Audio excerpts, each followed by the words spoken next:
আসসালামু আলাইকুম। বিডি নিউজে আপনাদেরকে স্বাগতম। সংবাদের শুরুতেই শিরোনাম, পরে বিস্তারিত। ট্রাম্পের শপথ অনুষ্ঠানের আগে ইউক্রেনে হামলা জোরদার রাশিয়ার। এদিকে ফের দামেস্কের আকাশে ইসরায়েলি বাহিনীর অতর্কিত হামলা। জানিয়ে দিব যুক্তরাষ্ট্রকে হুমকি দিল কানাডা। আরও জানিয়ে দিব সিরিয়ার ইহুদিবাদী ইসরায়েলি আগ্রাসনের ব্যাপারে গুতেরেসের উদ্বেগ প্রকাশ। গাজা ইসরায়েলি হামলা চলছে, 24 ঘন্টায় নিহত আরও 40। সর্বশেষ জানিয়ে দেব স্যাটেলাইটে ধরা পড়ল ইরানের নতুন ড্রোন ক্যারিয়ার। শুনছিলেন সংবাদ শিরোনাম, এখন বিস্তারিত। তার আগে অনুরোধ থাকবে ভিডিওতে একটি লাইক দিন এবং কমেন্টস করে জানিয়ে দিন কোন জেলা থেকে বা কোথা থেকে আমাদের সঙ্গে যুক্ত রয়েছেন। ট্রাম্পের শপথ অনুষ্ঠানের আগে ইউক্রেনে হামলা জোরদার রাশিয়ার।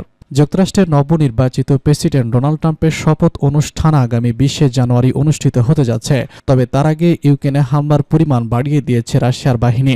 শুক্রবার কাতার ভিত্তিক গণমাধ্যম আল জাজিরার অনলাইন প্রতিবেদনে এসব তথ্য জানানো হয়েছে। রুশ প্রেসিডেন্ট ভ্লাদিমির পুতিন বলেছেন, দনেতস এবং লুকাশেঙ্কো পিপুলস রিপাবলিক, খেরসন এবং ঝাপরিঝিয়া অঞ্চল থেকে ইউক্রেন বাহিনীকে অবশ্যই সরে যেতে হবে। পুতিন আরও বলেছেন, যত তাড়াতাড়ি কিয়েভ ঘোষণা করবে তারা এই সিদ্ধান্ত গ্রহণ করতে প্রস্তুত এবং তারা ন্যাটোতে যোগ দেওয়ার পরিকল্পনা বাদ দিয়েছে।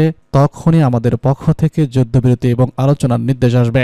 তবে গত নভেম্বর ইউক্রেনের প্রেসিডেন্ট ভলোদিমির জেলেনস্কি তার বিজয়ের পরিকল্পনা জানান এবং ন্যাটোতে যোগদানের কথাও জানান। তবে ট্রাম্প ক্ষমতায় নেওয়ার পর ইউক্রেন যুক্তরাষ্ট্রের সামরিক ও অর্থনৈতিক সহযোগিতা কমতে পারে বলে বিশ্লেষকদের ধারণা। গত 27 নভেম্বর রুশ বাহিনী ইউক্রেনের জ্বালানি অবকাঠামোতে ব্যাপক হামলা চালিয়েছে। ইউক্রেনের কর্তৃপক্ষের বরাত দিয়ে প্রতিবেদনে বলা হয়, সাম্প্রতিক দিনগুলোতে রাশিয়া ইউক্রেনে 1500 বিমান হামলা চালিয়েছে। 2022 সালের 24 ফেব্রুয়ারি ইউক্রেনের সামরিক অভিযানের ঘোষণা দেন রুশ প্রেসিডেন্ট ভ্লাদিমির পুতিন। এরপর আজও পর্যন্ত টানা 1008 দিনের মতো চলছে রুশ দেশ দুটির সংঘাত।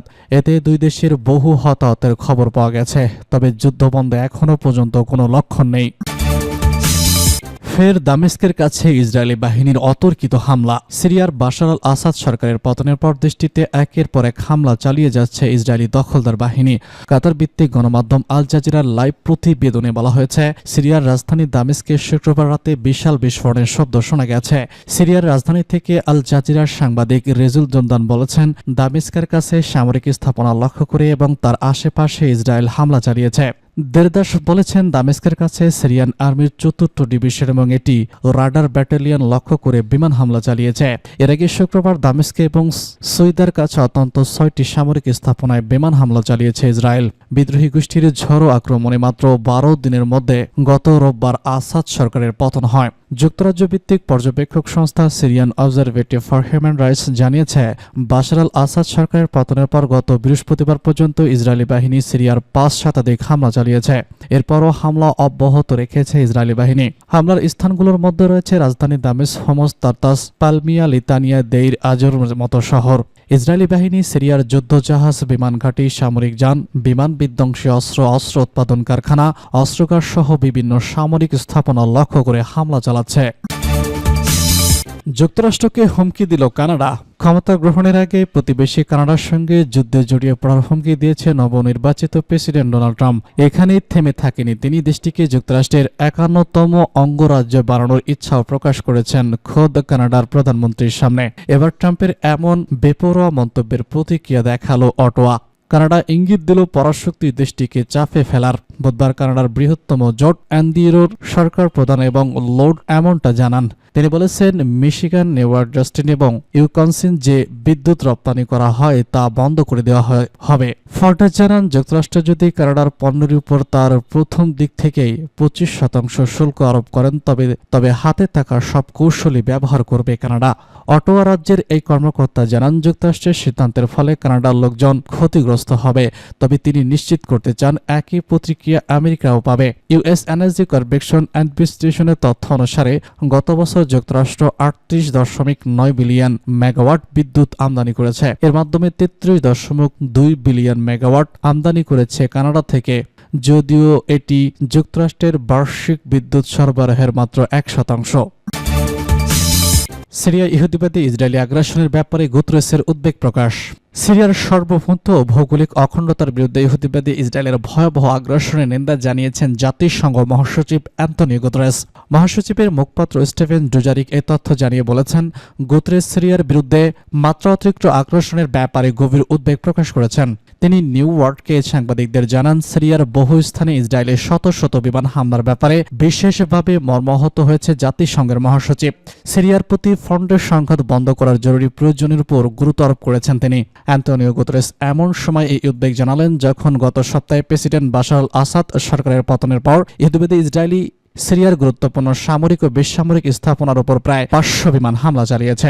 অথচ সিরিয়ার সঙ্গে ইসরায়েল যুদ্ধ অবস্থায় নেই, বরং 1974 সাল থেকে দুই পক্ষের মধ্যে যুদ্ধবিরতি বজায় রয়েছে। তবে ইসরায়েলের এসব আগ্রাসনের ব্যাপারে পশ্চিমা দেশগুলো রহস্যজনক নিরাপত্তা অবলম্বন করছে। বাশার আল আসাদ হটিয়ে ক্ষমতা গ্রহণকারী সশস্ত্র গোষ্ঠীগুলো এ ব্যাপারে মৃত্যুত্তম নিরাপত্তা পালন করছে। গাজা ইসরায়েলি হামলা চলছে, 24 ঘন্টায় নিহত আরও 40। গাজা উপত্যকায় ইসরায়েলি বাহিনীর বর্বর হামলায় বৃহস্পতিবার ভোর থেকে শুক্রবার পর্যন্ত 24 ঘন্টায় কমপক্ষে 40 ফিলিস্তিনি নিহত হয়েছেন আর আহত হয়েছে 100 জন। গাজার স্বাস্থ্য মন্ত্রণালয় গতকাল শুক্রবার সন্ধ্যায় এক বিবৃতিতে সব তথ্য জানিয়েছে। গাজার স্বাস্থ্য মন্ত্রণালয় বিবৃতিতে জানায়, সর্বশেষ এই হামলায় গত 14 মাসে গাজায় মোট নিহতের সংখ্যা পৌঁছেছে 44,850 জনে। এছাড়া এই সীমায় আহত হয়েছে 1,06,550 জন। তবে নিহত আহতের প্রকৃত সংখ্যা অনেক বেশি, কারণ ভবনের ধ্বংসস্তূপের তলার অনেক চাপা পড়েছেন। প্রয়োজনীয় সরঞ্জাম ও জনবলের অভাবে তাদের উদ্ধার সম্ভব হয়নি, উল্লেখ করা হয়েছে মন্ত্রণালয় বিবৃতিতে। 2023 সালে ইসরায়েলের ভূখণ্ডে ঢুকে অতর্কিত হামলা চালায় গাজা উপত্যকা নিয়ন্ত্রণকারী সশস্ত্র রাজনৈতিক গোষ্ঠী হামাসের যোদ্ধারা। এলোপাতাড়ি গুলি চালিয়ে 1200 জনকে হত্যার পাশাপাশি 250 জিম্মিকে মুক্তি হিসেবে ধরে নিয়ে যায়।